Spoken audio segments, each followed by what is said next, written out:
Hey guys, how you doing? Welcome back to Collector Art House. Back from the van. Just kidding. It's not a van. It's not even a van. But we are indeed back. So, this past weekend we had a really big offering, a big significant auction in the Sorcery Contested Realm community Facebook group in the Collector Art House Discord. It was the first time, I think pretty sure the first time this calendar year that Severin Pino and I offered another copy of the Alpha Philosopher Stone. And as many of you know, the Philosopher's Stone is kind of the Grail of Grails, as I like to say, the top card in all of Sorcery. It was compared in the early days and referred to as the Black Lotus of Sorcery, effectively, because it is the top card. There is what we call the Alchemy 9 from the Alpha set, Alpha and Beta, and the Philosopher's Stone was the top of the top, the S tier card. Um, so with the artist proofs, there were only 25 copies given to the artist. So Severin receives 25 copies, and the top four backers of the Kickstarter also received a full set of artist proofs. So there's only 29 copies of the Philosopher's Stone. And when you track the price of that card, there was a sample card that was sold. There's only one sample card that's ever been discovered to date in Sorcery, and it sold for, if I recall correctly, about 15,500 or 16,500, somewhere around there. It was called 15,000. This was before Alpha, and to this day, it's still the only sample card that's ever been discovered. I think the first Philo Stone artist proof card. It was painted by Severin, sold for somewhere between 5 to 6,000. I want to say five and change, maybe closer to six.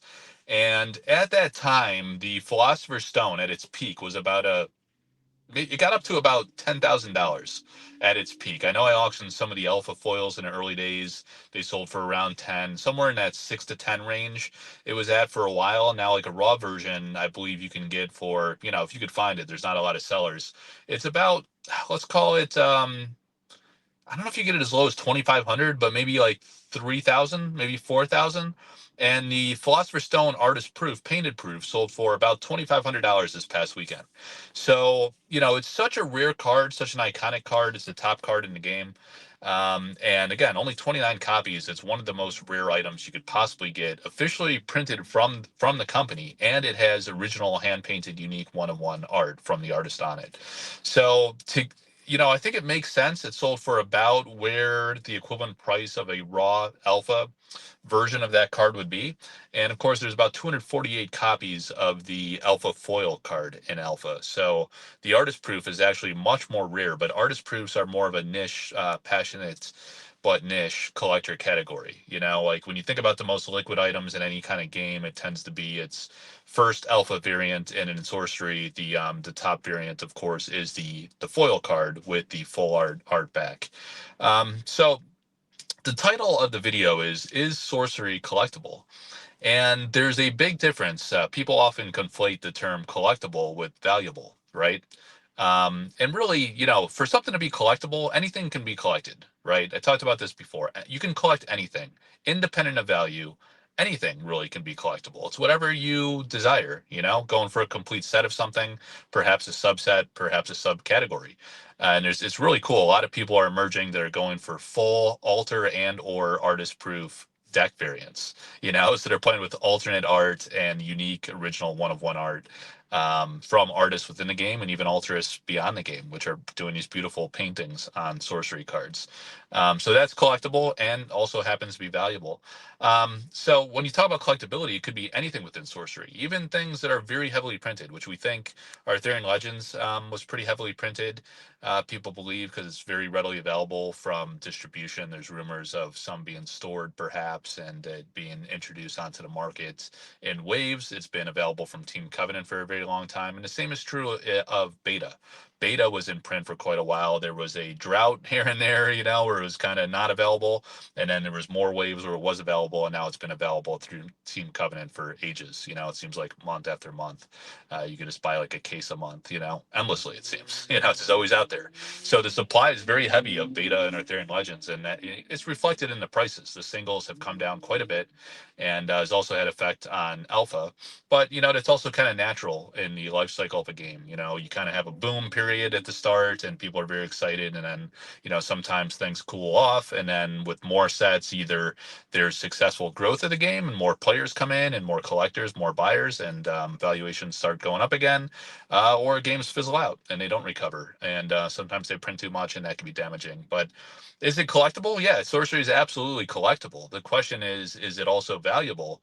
And what is the projected outlook? And that's probably a whole different video segment in and of itself, and that depends on a lot of factors. But when you think about the art categories, what we have seen is that the interest in art has always been very, very high, very passionate in sorcery. That is, if you ask almost everybody in the game, the company even did a video short of interview segments from people at SorceryCon, and they asked, like, what first draw them into the game. They all said it was the art. It was the art. They love the art. A lot of them became passionate collectors, and a lot just became players. But it was really the artwork that really drew them in to give the gameplay a chance, and then they fell in love with the game.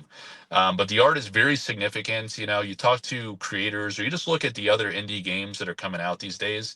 It's very hard to find a world-class art director, and an art direction for the game. A full dedication to traditional hand-painted art is really not many people are doing that out of convenience. Out of like just financial viability, efficiency, cost.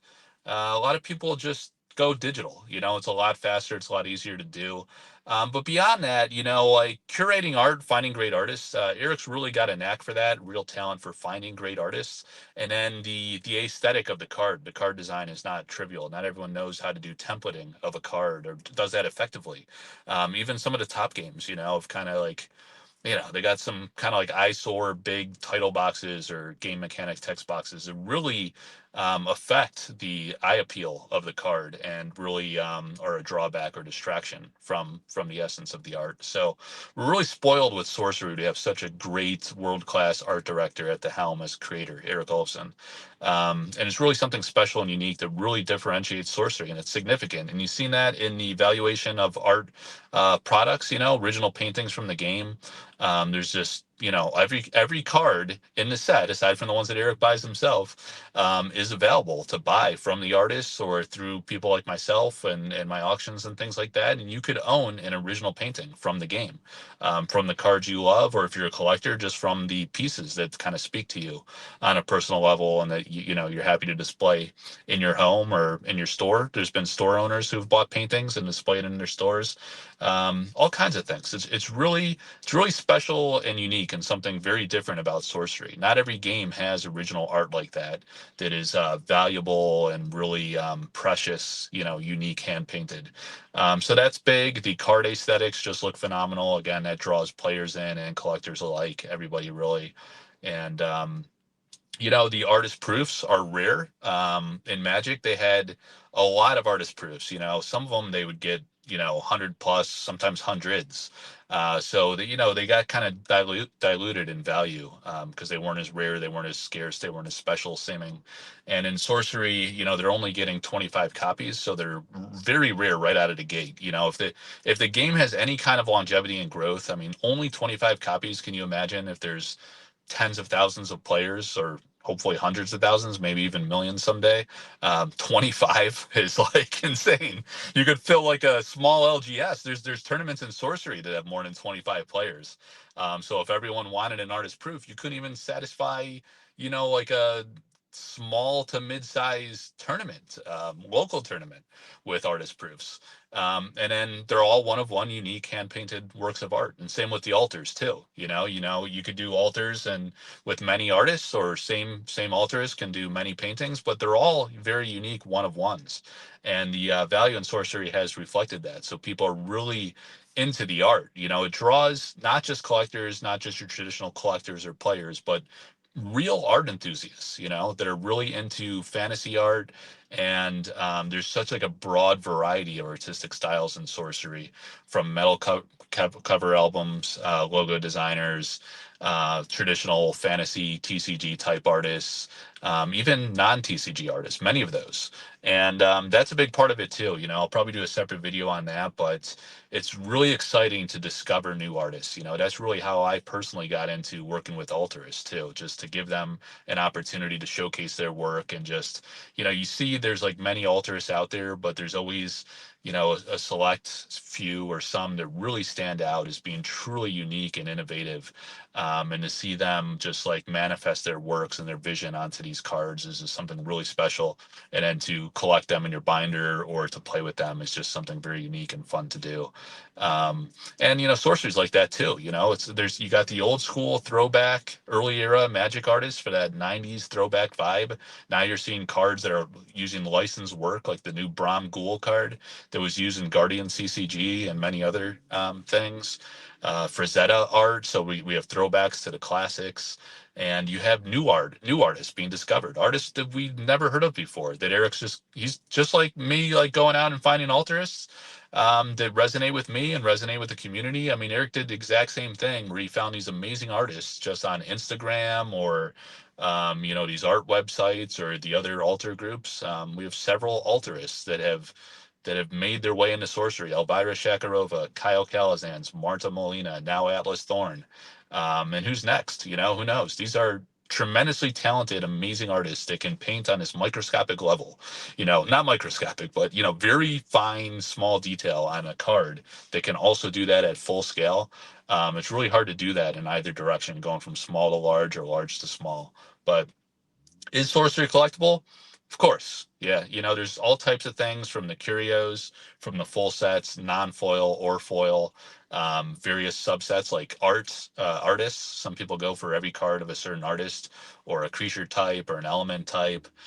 Is it valuable? Yeah, certainly. I mean, all the art categories have been super valuable, and you see more and more people coming into that, and that has been very consistent for the past several years.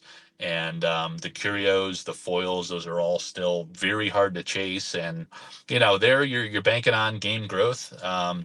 It's an interesting dynamic with the annual release. Will that depress prices if they have to print a lot to satisfy the growing demand and put more sealed product out there? I don't know. It's yet to be seen. We're only a couple years in, so um, I don't know. I think things are going pretty well. It looks like the tournament turnout for Gen Con is going to be strong. And there's been some sizable local tournaments with the Unland Cup in Seattle and other tournaments going on through the Midwest with the Explorer Series. They're getting good turnouts, numbering in the 30s. Tournaments in Europe, similarly. So that's pretty solid for a local scene.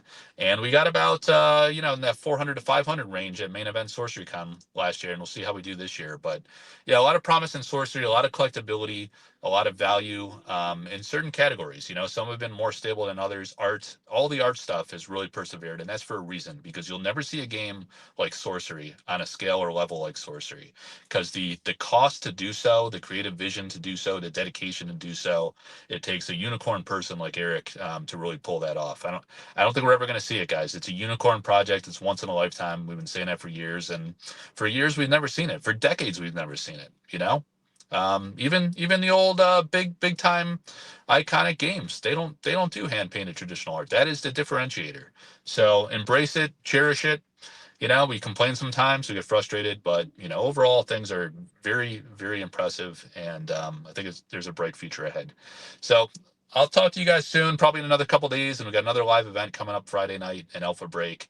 Check out my new video series. I'm showing the early historical development of Sorcery Contested Realm.